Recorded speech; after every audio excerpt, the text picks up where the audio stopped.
Angbane madom shimaken Kristo nia Slovanen pasulhod bido Shadzo Father Matthew Kyoson ya sike nenato. Angbane madom shimaken Kristo Hesem nyan Ekreso Tanu Katoliku Weren Adua Ushapu Kauta Kenyon Igbilini Ishakwaha Aka orun asungwa hensem nyan Kwarum hihi Ushohwa Manvyangechi Vipase Sebagba Awashima on te wase sha vese sembayev na Awashima on te wase sha vese kauna se yiwai uma ma umane ka uma udido ka uma una luan tinkega kashachu na ham som hensemu nya sin hene kwa shakwa wa washima on sha avese una se uma Angbane abadom shima ken Kristo ken kwarum hihi ose ngo hense munya uizuami ken takrada okwa fara apase gbagba ka washima ondo sha avese ose umambachi sikpekuga sisakuga chi Pashogene shinse umambachi chi Kaula sakuyo sikase ka aundu awai pahense mbunia sinengi ken koronu hihini uvenda chingu pasen gbagba aundu taru aese silushimine katalu asoe semba ina silushimine she umompa na nasaku gaya kuka yetun yaundu ga kako kwa fa aloro na be sehense munyaje ai na be sikafo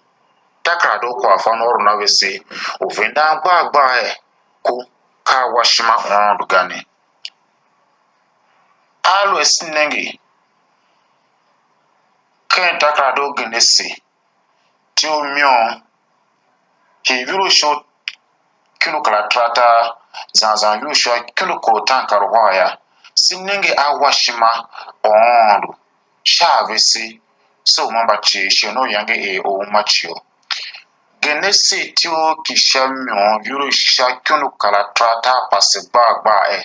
sote ondu ka dese ne o shanja imlu wasi shaibien yasi ondu o umaji shamlu njana masha ipiena view isho tankal hware examine kawese na ha aundu ba o shanja imluna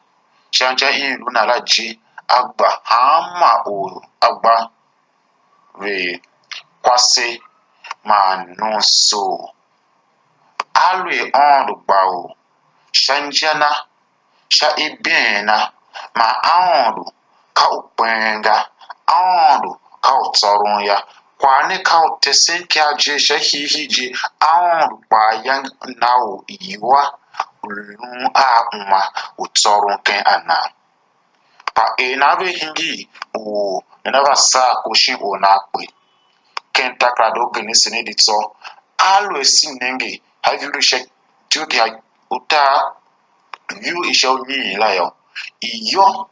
fie o diabolo yange gma nenge tomondo yange don pushia iyuhwe yange luame ken shimala na fie o diabolo ne va over karen o shaye o na baken kwabo o na hembato na viti dondo yange wonda yo iyo yange va hen kwasi va ka kwasi on vendene di ya kon ga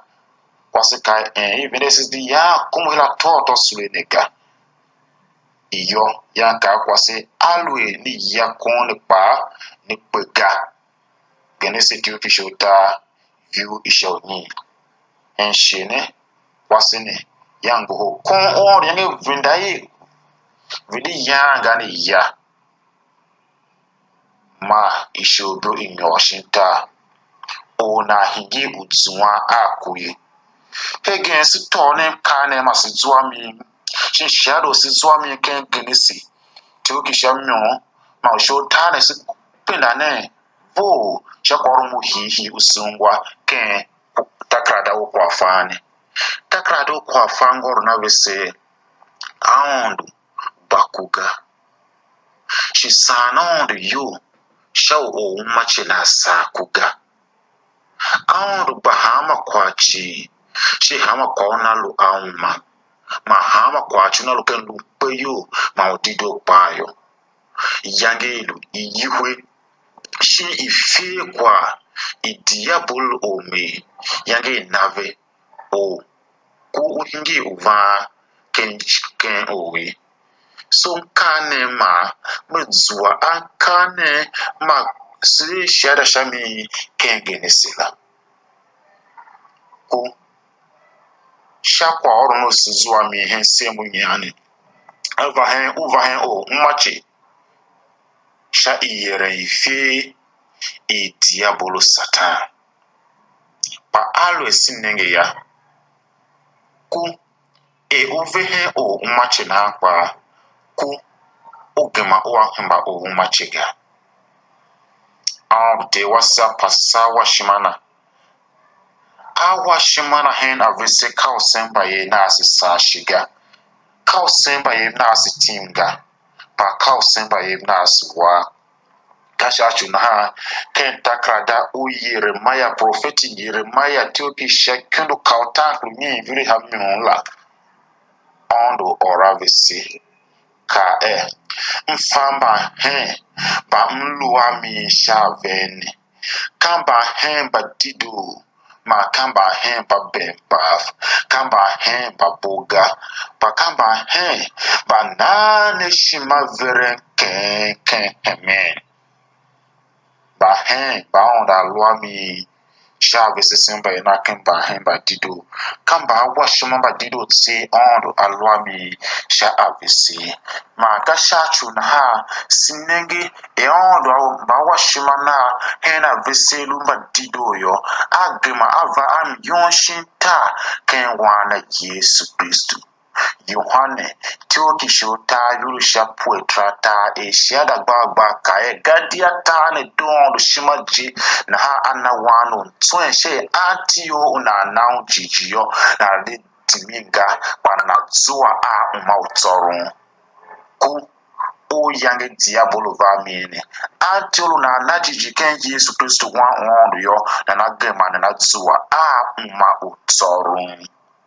Yesu zahame e shiada shako umautsoro ne ken yangere Yohane ne ditso tio kishapu evu shapu akai gadia vashintane shawe zua auma ma be zua mi weji na haken Yesu Kristo wanu ondo iyiwa iguma utsoro iguma ito iya iku udiabolo yange vamira ma Yesu avesho nasin poyo ma ngwaya simnenge ke vyangere sungwa hensimbu nyane Yesu vyane ba vesi no kwa vyane ihihi yora vese o vese no gene wano kwase yange lu wangi na baba zambra Yesu aza adabe angena chi mawe Yesu na mona zona nyohen yaone odabe angena ya agma ayagodo akwase ugene uyange ange buko ange bumbiwa wangi biwa wambe sana anyompo karahaya ajijiru na kwasne karun bende kakano Yesu abe tsepa awange muyo yange bende kakano Yesu abe ya henshiraji awambe la yange tondo wange kwasne yo lujijiru na kwasne yange yimo zua a umawwe ken umanaye Yesu kada nyoken ya ovesimo yanzambla ne azada be wana angene that no here nige wane saku yoruva pa vyange ni pasese babaye Yesu yange yila wana kiriku kwasene kae talita kumi jana yo wan kwase mosha wan kwasene yange kimo hide ken uma utesense gbagba je ondo te wase soe waina mona asakuga asoe waina mona atinga awe shamlu yo manya sasa kupa shamlu kenjingi layo uma se vasaga Yesu Kristo tesirene sha ube kwasi uyange ange mbukong tsami anyon pokraha ya beun ange bun hidiana kemlu umautido Yesu de wa kwasi ujarus chinku hide ana ken uma angbana ya madomo shima ken Kristo akaurna sungwa hensemu miane da wanse kwa bagbaye alwe se pasimba jiju na ke aondu yo mluwasi usulshintane kuwa klaro ko nyon sega alwe kuva hen aveseshin hema o wase ukene pa se tose kugma hini bunda uyeme hen aondu ku kanti wo machishintane ga sipine ne onru te wase warute umma ma anase yiwa umma shafemba washmamba didu mbanja mba lwami shawesela na rumoyo mana zahimnu nenge shawese mana shakura se ma anase shaise pasu tuwa achi umma odidu wana Yesu Kristo avamini hama se pasen jijiwaso na kena na ya te avenka na kenu masi kenti Yesu Kristo wase amen. Angbana ya madomo shimaken Kristo gun kan pasuluho dido shazo fada Matthew kyosonjen yalune dido nungwa besi ado sha ladi ado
משך אדוני אותי לבשר ענבים, שלחני לחבוש לנשברי לב, לקרוא